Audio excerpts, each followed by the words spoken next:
మాజీ మంత్రి శ్రీనివాస్ గౌడ్ పై ఆరోపణలు చేశారు మార్షల్ ఆర్టిస్ట్ ప్లేయర్ ప్రతిభ. గతంలో శ్రీనివాస్ గౌడ్ ని కలిసినప్పుడు నువ్వు క్యూట్ గా ఉన్నావు, మీట్ అవుతావా అని అన్నారని ఆమె తెలిపారు. ఇదే విషయాన్ని ఒక ఇంటర్వ్యూలో చెప్పారని, అప్పటి నుంచి తనపైన దాడి చేస్తున్నారని చెప్పారు. తనకు ఎవరు సపోర్ట్ చేయలేదంటున్న ప్రతిభతో మా ప్రతినిధి రాణా ఫేస్ టు ఫేస్. మాజీ మంత్రి శ్రీనివాస్ గౌడ్ పైన విమర్శలు చేస్తున్నారు మార్షల్ ఆర్టిస్ట్ ప్లేయర్ ప్రతిభ.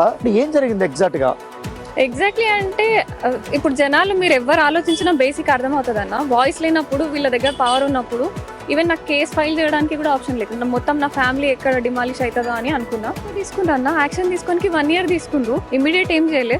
అది కూడా హకీంపేట ఇష్యూ బయట వచ్చినప్పుడు నేను మాట్లాడితే నా ఇష్యూ కూడా బయట వచ్చినందుకు, మీడియా ముందుకు వచ్చినందుకు వాళ్ళు ఏదో అన్నట్టు. శ్రీనివాస్ గౌడ్ని మీరు గతంలో కలిసినప్పుడు అతను ఏమన్నాడు అన్న తర్వాత మీ రియాక్షన్ ఏంటి? ఎవరికైనా చెప్పారా ఏంటి? వీళ్ళని డైరెక్ట్గానే అప్రోచ్ అయినా కదా అన్న. ఇప్పుడు వీళ్ళు ఇంత ఇబ్బంది పెట్టిండ్రు, మీకు ఆల్రెడీ అన్ని క్యాప్చర్ చేసిండ్రు. ఆ నెక్స్ట్ ఫ్యూ డేస్కి మొత్తం అన్ని వీడియోస్ డిలీట్ అయిపోయినాయి కదా. అంత ఆ ఇన్ఫ్లుయెన్స్ని సపోర్ట్ చేసే దగ్గర యూజ్ చేయొచ్చు కదా అంటున్నా. అంతే నేను క్వశ్చన్ చేస్తున్నా. నేను ఇండియన్ రిప్రజెంట్ చేసిన, మెడల్ తీసుకొచ్చినప్పుడు ఎవరు సపోర్ట్ చేయలేరు. వీళ్ళు ఈ ట్రోలింగ్ దగ్గర మాత్రం వీళ్ళు ఇంత మంచిగా వాళ్ళ ప్లాట్ఫామ్స్ని యూజ్ చేస్తుండ్రు.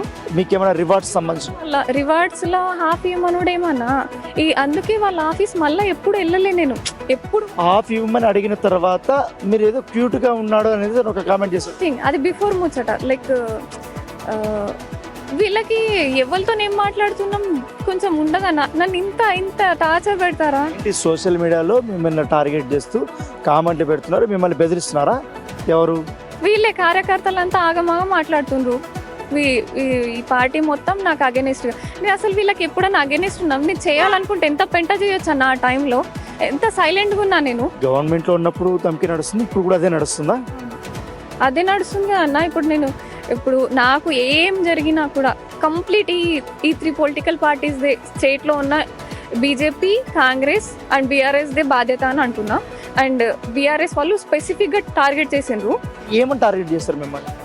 ఇప్పుడు ఈ మెడల్స్ కూడా ఇట్లానే వచ్చినాయా అది ఇది అంటూ. మెడల్స్కి ఎంత కష్టం ఉంటుంది, వీళ్ళకి దిమాగ్ ఉందని నేను ఎంత స్టాండ్ తీసుకున్నాను. సో ఆమె తన బాధ చెప్తున్నారు. సో విషయాన్ని ఇప్పటితో మనం ఫుల్ స్టాప్ పెడదాం. ఎందుకు దీన్ని డ్రాగ్ చేస్తున్నారంటూ కూడా ఆమె చెప్తున్నారు. నేను ఎవరికి అగైనిస్ట్ కాదు, సో అనవసరంగా నన్ను దీంట్లో లాగద్దనేసి కూడా ఆమె